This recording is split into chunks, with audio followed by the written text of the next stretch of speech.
আসসালামু আলাইকুম রহমতুল্লাহি ওবরাকাতুহ। প্রিয় দর্শক, আপনারা দেখছেন গ্রামীণ পরিবেশ অত্যন্ত মনোমুগ্ধকর, সর্বদাই মৃদু সমীরণ শৈত্য প্রবাহ দিলকে আনন্দিত করে এবং মুগ্ধ করে।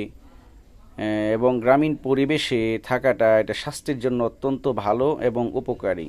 চতুর্দিকেই যেদিকে দৃষ্টি যায় সেদিকেই ফসল ভরা মাঠ এবং নদী নালা, পুকুর এবং মাঠে মাঠে গরু ছাগল ইত্যাদি এগুলি অবলোকন করা যায়। বিশেষ করে যে গ্রামীণ পরিবেশের যে ঐতিহ্য, যে কূপে বাতি ধরিয়ে লেখাপড়া করা মাগরিবের পর সন্ধ্যার পরে, সেটা এখন বিলুপ্ত প্রায়।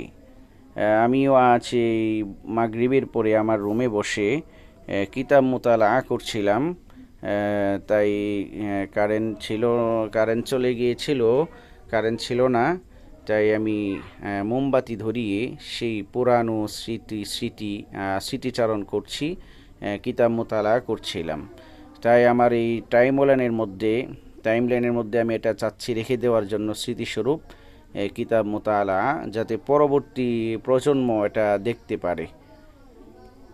আমরা লেখাপড়া এটা অত্যন্ত কষ্ট করেই করতে হয়। যে যত বেশি কষ্ট করবে তার সফলতা তত বেশি আসবে। কেউ যদি এখন ছাত্র জীবনে, স্টুডেন্ট জীবনে যে যত বেশি কষ্ট করবে, তার শিক্ষক জীবনে, কর্মজীবনে সে তত আনন্দিত হবে। আর এখন যে যত আনন্দে থাকবে, ভোগবিলাসে থাকবে, সে কর্মজীবনে ততটা দুঃখ এবং ব্যথার মধ্যে থাকবে। তাই আমাদেরকে এই লেখাপড়া অর্জন করতে গেলে এই কষ্টের মাধ্যমে অর্জন করতে হবে। বিশেষ করে যারা আমরা ইলমে ওহী শিখছি, ইলমে লাদুনী আমরা অর্জন করছি, তাদেরকে অবশ্যই সেই নবীদের সিলসিলা ধরে, আকাবিরদের সিলসিলা ধরে, আসলাফদের সিলসিলা ধরে আমাদেরকে কষ্ট, ত্যাগ এগুলি স্বীকার করতেই হবে। তাহলে অবশ্যই আমরা ইলমে ওহী, ইলমে লাদুনী আমরা অর্জন করতে পারবো।